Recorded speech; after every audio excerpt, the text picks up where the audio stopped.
Señor, pero hoy también disponemos nuestros corazones, Padre. Sé tú hablando a nuestras vidas, Señor, a nuestros corazones, consolándolos, Señor, porque tú eres bueno, Señor, mi Dios.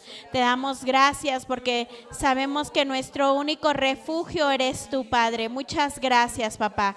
Gracias, Señor Dios Todopoderoso. Te damos la gloria, te damos la honra, te damos el honor a ti, Padre, y habla, Señor, que tus hijos escuchan, Padre, en el nombre de Jesús, amén y amén, amén. Gloria a Dios. ¿Puede tomar su lugar, hermano? Puede tomar su lugar. Y hoy yo quiero compartirle un poco, quiero hablarle un poquito acerca del profeta Nehemías. El libro de Nehemías es un libro que nos enriquece, ¿verdad? Porque nos habla de un varón que él servía con el rey Artajerjes, ¿verdad?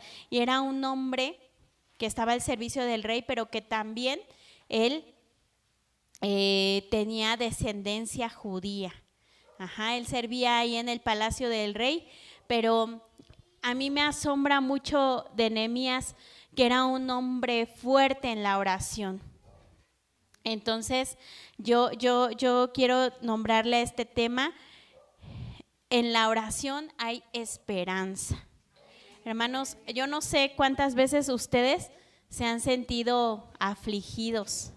No sé si alguna vez has sentido aflicción, alguna vez has sentido tristeza, pero la verdad es que la aflicción es algo que traes aquí y que no puedes sacarlo, por más que quieres, no, y nada más lo piensas y estás pensando y te genera carga y te genera así como angustia, como algo aquí que no lo puedes expresar. Mas sin en cambio, pues la palabra de Dios nos enseña a que muchos de los personajes bíblicos pues pasaron por aflicciones, pasaron por situaciones donde su alma se desgarró por tristeza. Mas sin en cambio siempre encontraban esperanza en el Señor. Y ahí en el libro de los Salmos, capítulo 34, versículo 19, dice: muchas son las aflicciones del justo, pero de todas ellas le librará Jehová. Fíjense, hermanos, que por muy difícil que nos encontremos viviendo alguna situación, debemos de tener confianza que de todas ellas hemos de ser librados por nuestro Padre, amén. Y me gustaría que pudiéramos imaginar, ¿verdad? Ahorita vamos a pasar a la escritura, pero me gustaría que usted imagine cómo sería la vida si usted fuera Nehemías. Imagínese a Nehemías siendo el copero del rey. Imagínese de qué manera vivía Nehemías. O sea, usted tan solo imagínese, ¿no? Yo me imagino que Nehemías pues tenía su cuarto bien arregladito, unas de las mejores vistas al jardín, podía comer de lo mejor del palacio, pues él era el servidor directo del rey, él servía su copa, dice la escritura. Pero fíjense que este libro de Nehemías inicia con una oración de Nehemías, con la oración de Nehemías, y dice, vamos a ir ahí al libro de Nehemías capítulo 1, dice oración de Nehemías sobre Jerusalén. Nehemías capítulo 1, y vamos a ir desglosándolo porque el tema de donde yo me quiero enfocar va a ser en el capítulo 4, pero vamos a leer esta porción de la escritura como introducción, amén. Dice la palabra del Señor así: en el nombre del Padre, del Hijo y de su Santo Espíritu, amén. Dice oración de Nehemías sobre Jerusalén. Fíjense, aquí el profeta estaba orando por Jerusalén. Dice la palabra del Señor así: palabras de Nehemías, hijo de Acalías.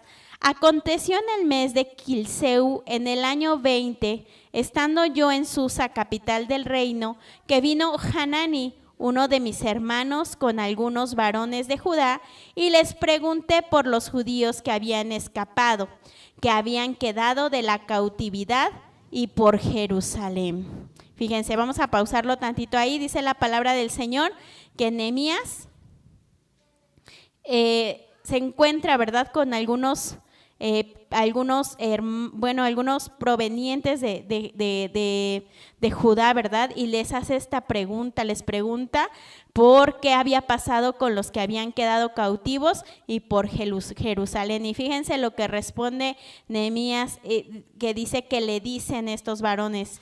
Y me dijeron, el remanente, los que quedaron de la cautividad allí en la provincia, están en gran mal y afrenta, y el muro de Jerusalén derribado y sus puertas quemadas a fuego.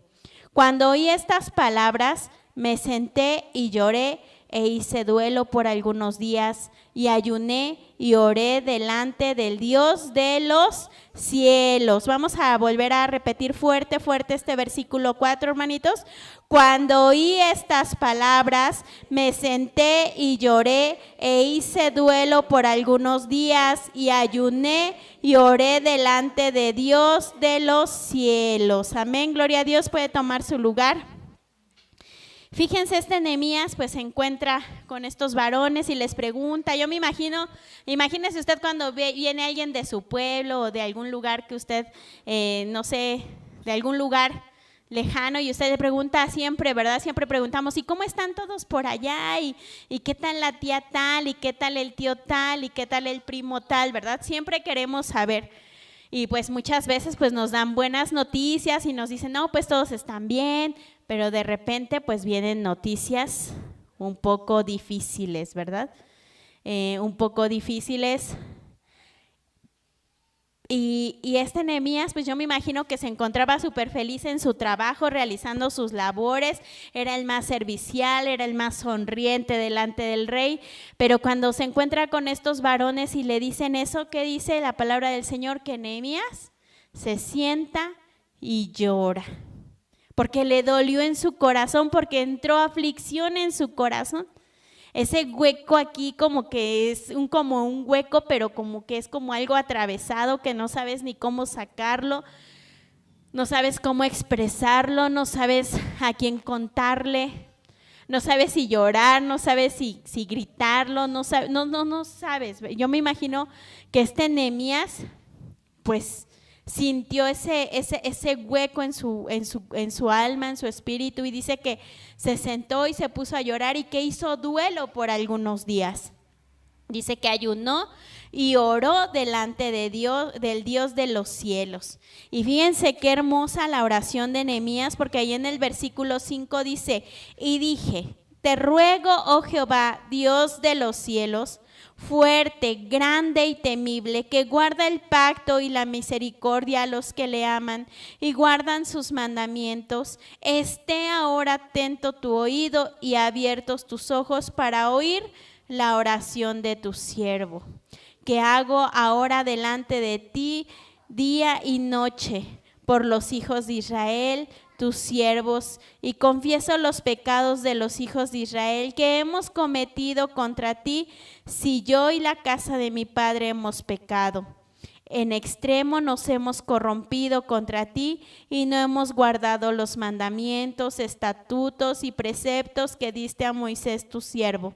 Acuérdate ahora de la palabra que diste a Moisés tu siervo, diciendo, si vosotros pecaréis, yo os dispersaré por los pueblos. Pero si os volviereis a mí, guardaréis mis mandamientos y los pusiereis por obra, aunque vuestra dispersión fuere hasta el extremo de los cielos, de ahí os recogeré y os traeré al lugar que escogí para hacer habitar allí mi nombre. Ellos pues son tus siervos y tu pueblo, los cuales redimiste con tu gran poder y con tu mano poderosa. Te ruego, oh Jehová, esté ahora atento tu oído a la oración de tu siervo y a la oración de tus siervos, quienes desean reverenciar tu nombre. Concede ahora buen éxito a tu siervo y dale gracia delante de aquel varón, porque yo servía de copero al rey. Fíjense, esta oración tan hermosa de Nehemías, él tomó el lugar de intercesor, ¿Por qué? Porque al llegarle a él la noticia que pues muchos estaban cautivos y que Jerusalén había sido derribada, había sido destruida, luego vuela nuestra imaginación, ¿verdad? Cuando nos dan una mala noticia, luego pensamos, híjole, ¿y cómo está? ¿Y qué pasó? Y muchas cosas, ¿verdad? Que se nos vienen a la mente, que nos empiezan a afligir, que nos empiezan se empiezan a mover en nuestra mente, en nuestro corazón. Pero, ¿sabe, hermano? Todo tiene un propósito. Aquí la palabra del Señor nos habla sobre Nehemías y nos dice que él estaba triste, que él estaba llorando, estaba angustiado. Imagínense, oró y ayunó delante de Dios porque él quería una respuesta a esas preguntas que habían en su mente y en su corazón. Mas sin en cambio, buscaba qué significa la palabra aflicción en la Biblia y dice esto que yo encontré, esta información que yo encontré, dice que es un estado temporal de angustia profunda, tristeza o sufrimiento físico y emocional que surge por pruebas, dificultades o pérdidas. En el Antiguo Testamento se usan palabras como tzarak o tizar, que significan estrechez, angustia, apretón o sentirse en un lugar apretado y sin salida. También implica ser humillado o debilitado. En el Nuevo Testamento, en el griego, se emplea el término tilipsis, que se traduce como tribulación, presión, aflicción, refiriéndose a una carga que oprime el alma o el cuerpo. Pero fíjense, también aquí esta referencia me hablaba sobre que el propósito, la perspectiva bíblica de la aflicción en la vida del ser humano no es un castigo, hermanos. No es un castigo. A veces lo podemos imaginar que es un castigo, que estoy pagando, que hice mal. Mas sin en cambio, siempre la aflicción se ve como una prueba, o es una prueba que tiene que ir afinando o refinando nuestro carácter y que también va a ir fortaleciendo nuestro espíritu. También es una oportunidad de que aprendamos o de que volvamos a buscar al Señor con todo nuestro corazón, buscar su dirección y aprender obediencia. También es una promesa de paz, dice esta información que yo encontraba, es una promesa de paz porque Jesús, él nos dijo que íbamos a tener aflicciones en esta tierra, pero Él también nos animaba porque Él dice, yo vencí al mundo. La palabra del Señor nos dice, en el mundo tendréis aflicción, confiad en mí, yo he vencido al mundo. Fíjense, Nehemías, después de haber llorado, ora, y una oración tan hermosa, hermanos, que a veces es la que nos falta dentro de las congregaciones. ¿Por qué? Porque a veces nos enfocamos más en cosas que a veces no tienen sentido, en las cosas que realmente podrían edificar la casa del Señor.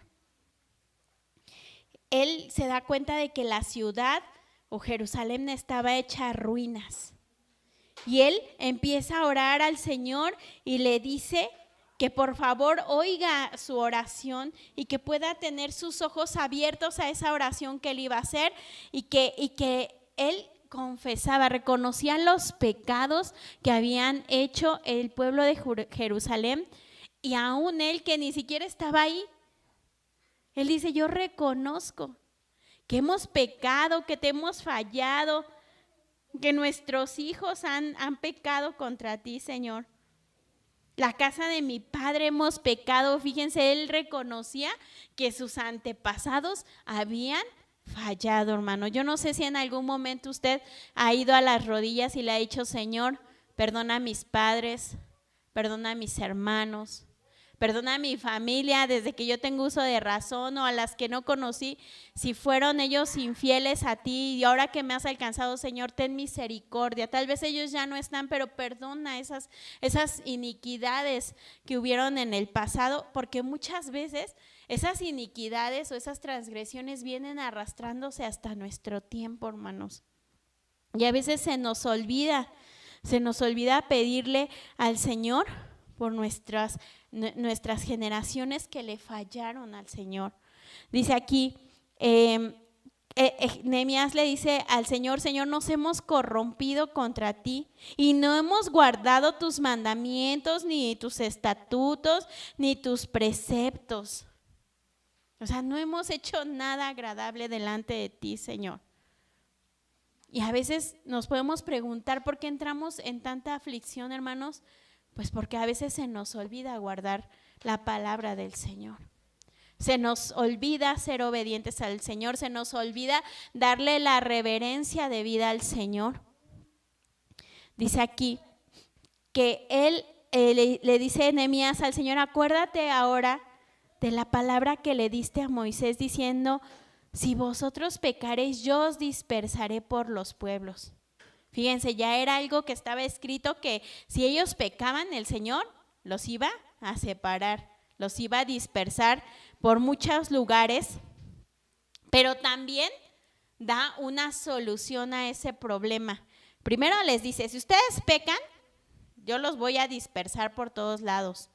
Pero si se volviereis a mí y guardares mis mandamientos, y si los pusieres por obra, aunque vuestra dispersión fuere hasta el extremo de los cielos, de ahí os recogeré y os traeré al lugar que escogí para hacer habitar allí mi nombre. Fíjense qué hermoso, hermanos, porque aquí el Señor nos está invitando a través del profeta Nehemías de que nosotros debemos de volver a congregarnos. Yo lo veo así, debemos de empezar a buscar más del Señor. ¿Por qué? Porque dice: si ustedes pecaren, yo los dispersaré.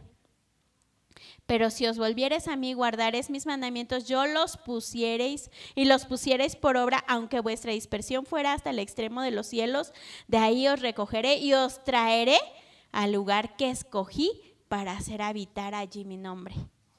El Señor no ha escogido un lugar donde su presencia habite nada más porque pues se le ocurrió, no.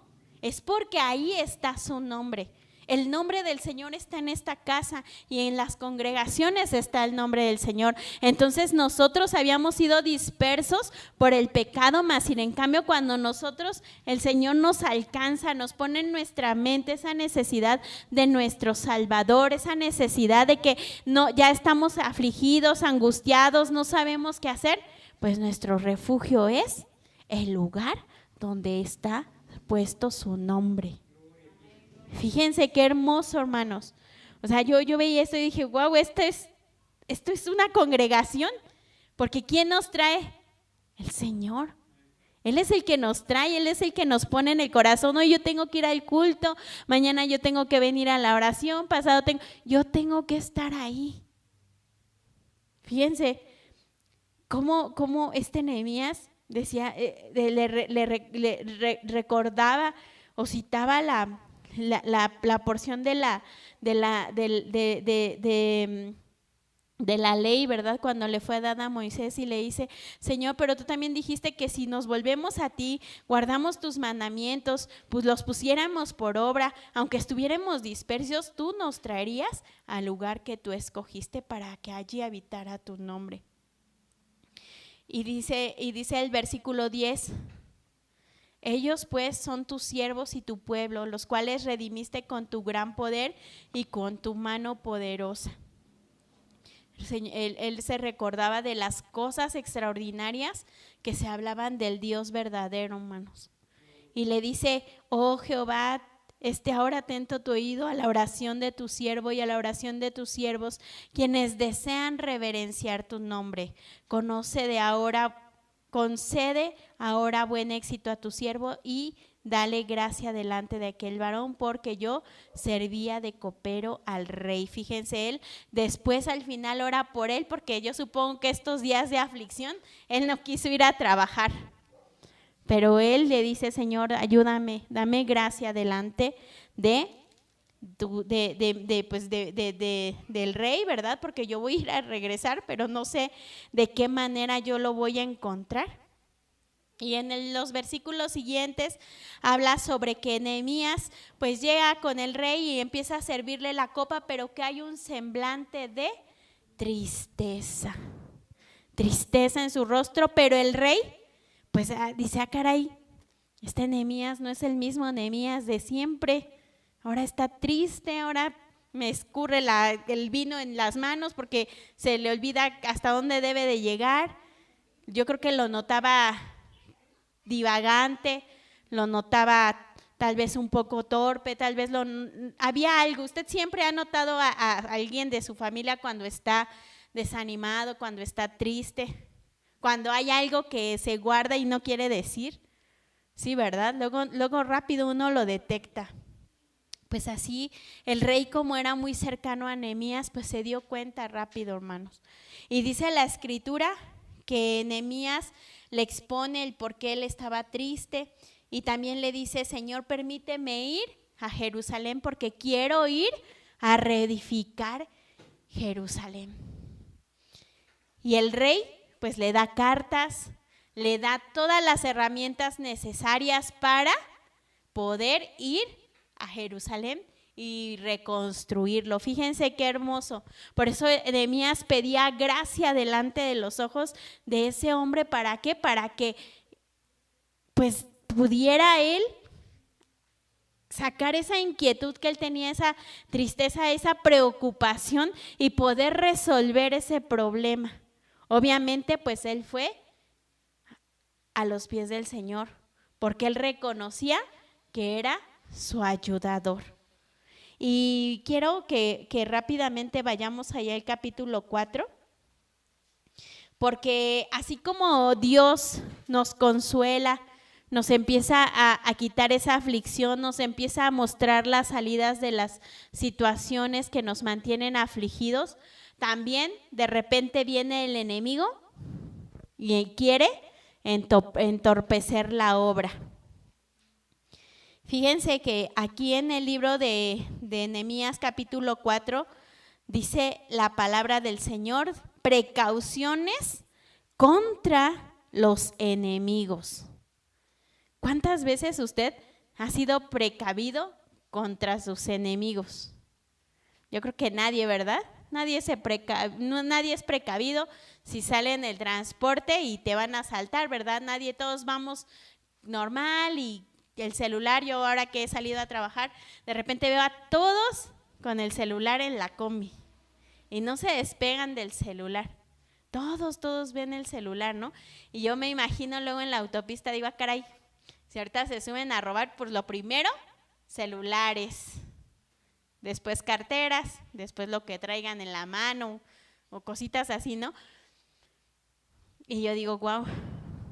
Nadie está preparado realmente para una situación de esa magnitud. Nadie estamos preparados para que hoy nos digan tienes tal enfermedad, o no estamos preparados para que ahorita volvamos a casa y haya algún problema tremendo. Mas sin en cambio aquí el Señor nos dice precauciones contra los enemigos. Y esta es una porción de la Escritura donde unos varones que no les agradaba que Nehemías hubiera ido a reconstruir Jerusalén, pues empiezan como a meter ahí. Yo no sé si usted ha tenido a alguien que no le parece nunca lo que usted hace y empiezan a meter ahí cosas. Que si ya me vio feo, que si ya hice esto, que además así como satélite viendo qué hace uno para que busquen la manera de entorpecer, ¿verdad?, el trabajo.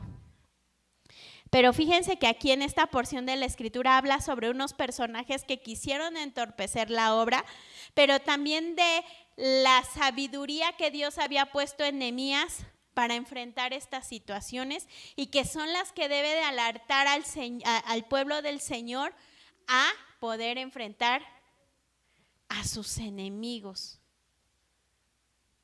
Y no le estoy hablando de su enemigo de al lado físico, no, hermanos, sino de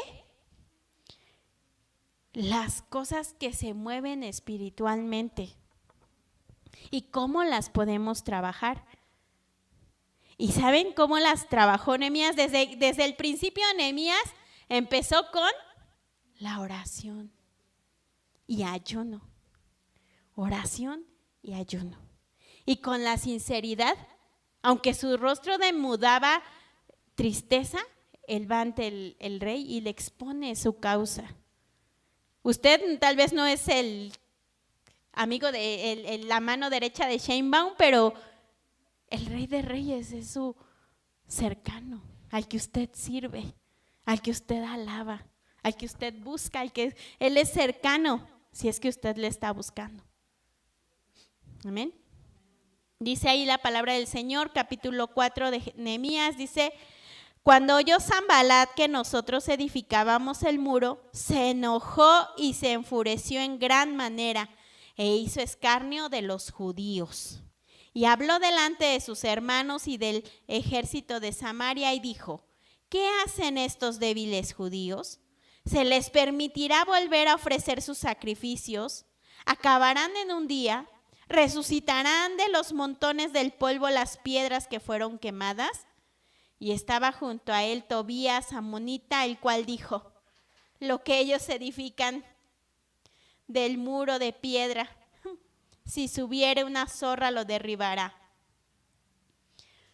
Y el 4 dice: oye, oh Dios nuestro, que somos objeto de su menosprecio, y vuelve el baldón de ellos sobre su cabeza y entrégalos por despojo en la tierra de su cautiverio. No cubra su iniquidad ni su pecado sea borrado delante de ti, porque se airaron contra los que edificaban. Edificábamos pues el muro y toda la muralla fue terminada hasta la mitad de su altura, porque el pueblo tuvo ánimo para trabajar. Pero aconteció que oyendo Sanbalat y Tobías y los árabes, los amonitas y los de Asdod, que los muros de Jerusalén eran reparados, porque ya los portillos comenzaban a ser cerrados, se encolerizaron mucho y conspiraron todos a una para venir a atacar a Jerusalén y hacerle daño. Fíjense, en el 5, en el 4, en versículo 4, hay una oración que vuelve a ser, ¿verdad? Nehemías se pone alerta de los enemigos, de lo que él estaba escuchando, de esas voces que estaban maquinando contra él, que querían desanimarlo, mas sin en cambio él, Nehemías, va a la oración y le dice al Señor que tomara cartas en el asunto. Y en el 6 dice: edificamos pues el muro y toda la muralla fue terminada hasta la mitad de su altura, porque el pueblo tuvo ánimo para trabajar. El pueblo va a tener ánimo para trabajar si hay oración. Porque si no, pues voy a estar ahí, pues bien, gracias, ¿no? Pero el pueblo cobra ánimo cuando hay oración, porque dice aquí que aunque ellos oían esas voces, ellos aún así edificaron el muro y toda la muralla, dice que fue terminada hasta la mitad, porque el pueblo había tenido ánimo, hermanos, había tenido ánimo. ¿Cómo se da uno cuenta de un cristiano que tiene ánimo para hacer cosas? Porque es un cristiano que está orando, hermanos. Porque cuando no, hermanos, otra vez voy a ir a la iglesia. Y ponemos pretextos y ponemos muchas cosas. No, hermanos. El pueblo del Señor tiene que cobrar ánimo y tiene que cobrar fuerzas en la oración para poder ser edificadores. Hermanos, a veces nuestras actitudes dicen mucho de nuestra madurez espiritual. Ellos estaban oyendo miles de voces que les decían: no van a poder, Esa pared, si le sube un gato ahorita en nuestro tiempo, se le va a caer a todos, se va a destruir. Ellos no hicieron caso, ellos oraban. Nehemías oraba, como líder él oraba por el pueblo que estaba trabajando, que estaba edificando, hermano. Y dice que el pueblo tenía ánimo para trabajar. Dice el 7, pero aconteció que oyendo Sanbalat y Tobías y los árabes, los amonitas y los de Asdod, que los muros de Jerusalén eran reparados porque ya los portillos comenzaban a ser cerrados, se encolerizaron mucho, conspiraron todos a una para venir a atacar a Jerusalén y hacerles daño. El enemigo ya estaba así a nada de hacerles daño, de ir a la batalla contra ellos. Pero fíjense lo que hace Nehemías. Entonces oramos a nuestro Dios y por causa de ellos pusimos guarda contra ellos de día y de noche. La iglesia, hermanos. La iglesia dijo, no, vamos a orar. Dice que oraron a su Dios y que pusieron guarda de día y de noche. Hemos estado estudiando las disciplinas espirituales, cómo debía de ser nuestra oración, hermanos. ¿Se acuerdan? Con fervor, pero aparte estábamos viendo que es todo el tiempo. En la mañana, en la noche, mediodía, madrugada, y nos los dieron con cita bíblica. ¿Sí se acuerdan? Ellos estaban así, día y noche, hermanos. Pero fíjense qué hermoso, porque ahorita unos versículos adelante, no crea que ahorita, no sé, alguno de ustedes sabe que, hermano, usted ore toda la noche hoy y lo queremos ahí toda la noche. No, hermanos, era repartido el trabajo porque eran un solo cuerpo, estaban trabajando juntos. Dice la palabra del Señor aquí en el 10, y dijo Judá: las fuerzas de los acarreadores se han debilitado y el escombro es mucho y no podemos edificar el muro. Y nuestros enemigos dijeron: no sepan ni vean hasta que entremos en medio de ellos y los matemos y hagamos cesar la obra. Pero sucedió que cuando venían los judíos que habitaban entre ellos, nos decían hasta 10 veces: de todos los lugares de donde volviereis ellos caerán sobre vosotros. Entonces, por las partes bajas del lugar, detrás del muro y de los sitios abiertos, puse al pueblo por familias, con sus espadas, con sus lanzas y con sus arcos. Después miré y me levanté y dije a los nobles y a los oficiales y al resto del pueblo: no temáis delante de ellos, acordaos del Señor grande y temible, y pelead por vuestros hermanos, por vuestros hijos, por vuestras hijas, por vuestras mujeres y por vuestras casas. Cuando oyeron nuestros enemigos que lo habíamos entendido y que Dios había desbaratado el consejo de ellos, nos volvimos todos al muro, cada uno a su tarea.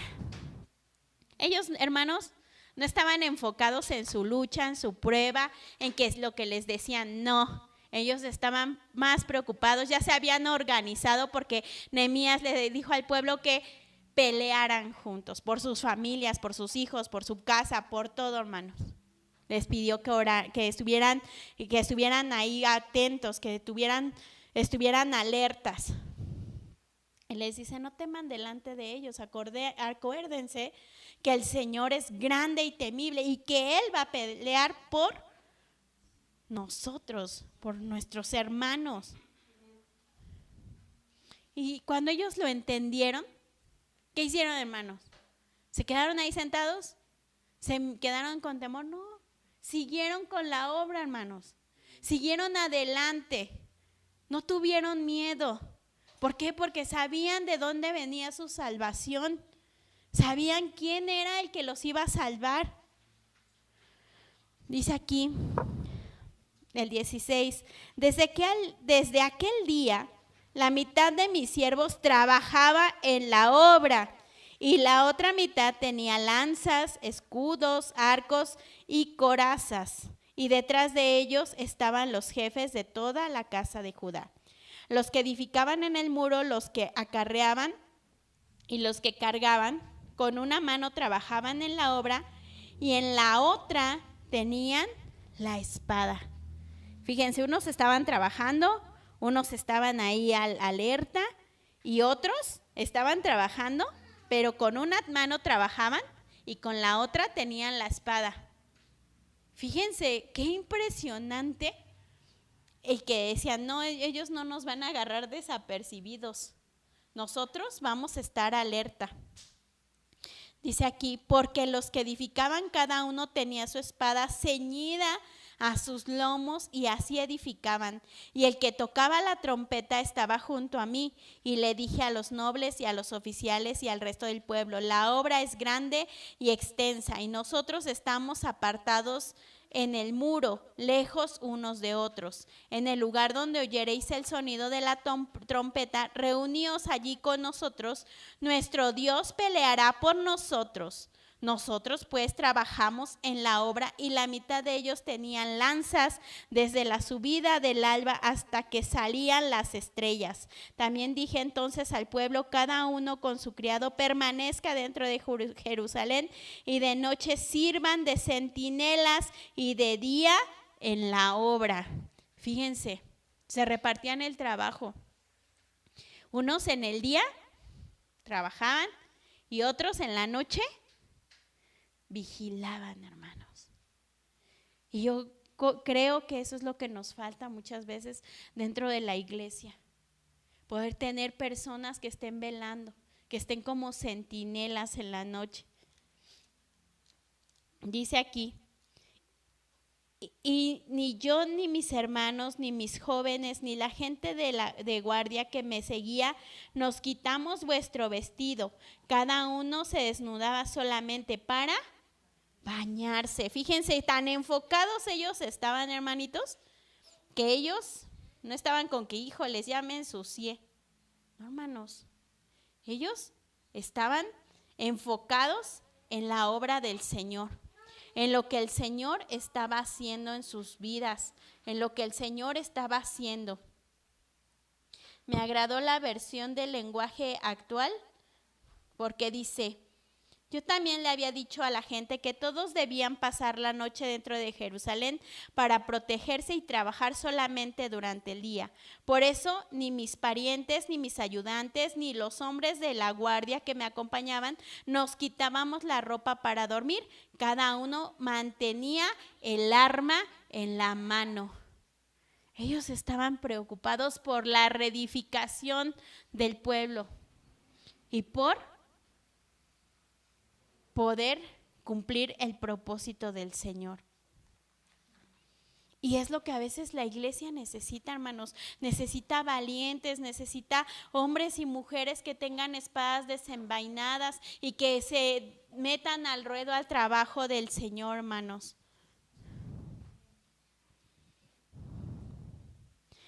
Dice ahí en el libro de Gálatas,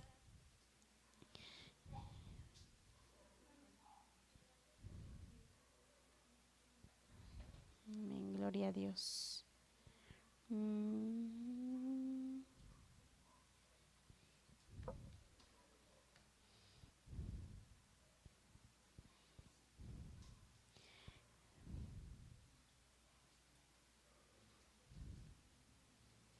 Quiero leerles un comentario que encontraba, un comentario bíblico, y dice así: con el progreso del pueblo llegó la resistencia de sus enemigos. Sanbalat junto con los de Asdod, residentes de un pueblo previniente filisteo, agredieron a los obreros burlándose de los israelitas que trabajaron en la construcción, llamándolos débiles, conspirando para atacar Jerusalén y hacerles daño, difundiendo rumores e incluso planificando matarlos. Nehemías sabía que si su pueblo se centraba en sus enemigos y no en el proyecto que Dios les había encomendado, no se lograría nada. Cuando nos enfocamos en lo que estamos viviendo, en lo que nos está oprimiendo, en lo que nos está afligiendo, hermanos, no vamos a lograr nada. Pero dice aquí, no iban a lograr nada con cada nuevo ataque. Nehemías oraba al Señor pidiendo ayuda, al igual que él, con tiempos difíciles puedes seguir adelante si te mantienes enfocado en Dios. Nuestro enfoque debe de ser el Señor, hermano.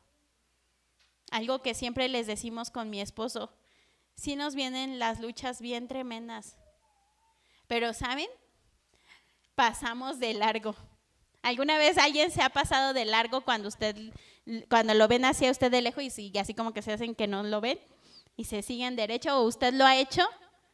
Pues haga de cuenta que el que no quería usted ver es la prueba.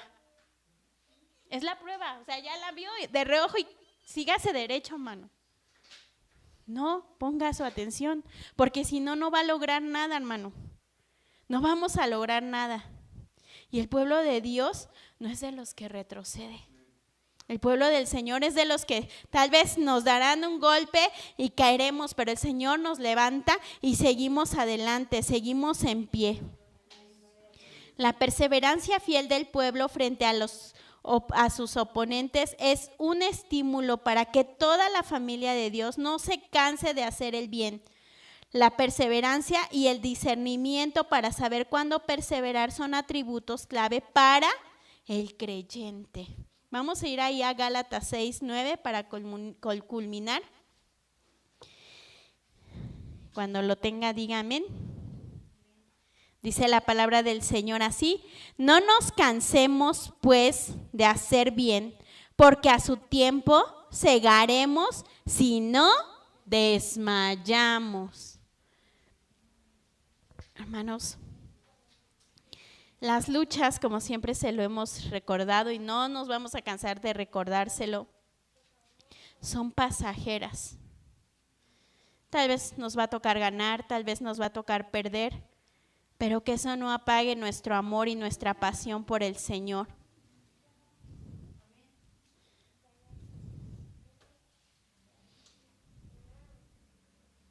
Dice la versión del lenguaje sencillo ahí en Gálatas 6:9, dice: así que no nos cansemos de hacer el bien, porque si seguimos haciéndolo, Dios nos premiará a su debido tiempo.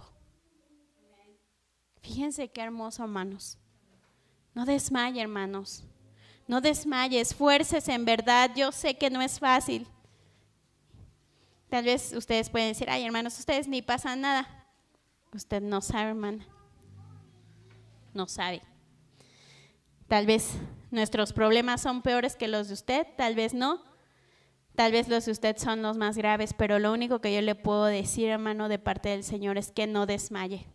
Que sigamos adelante, que sigamos esforzándonos por hacer la obra del Señor, que sigamos confiando en el Señor y que sigamos edificando juntos. Amén. Porque el Señor tendrá su recompensa a su tiempo. Amén. Puede ponerse sobre sus pies, vamos a orar.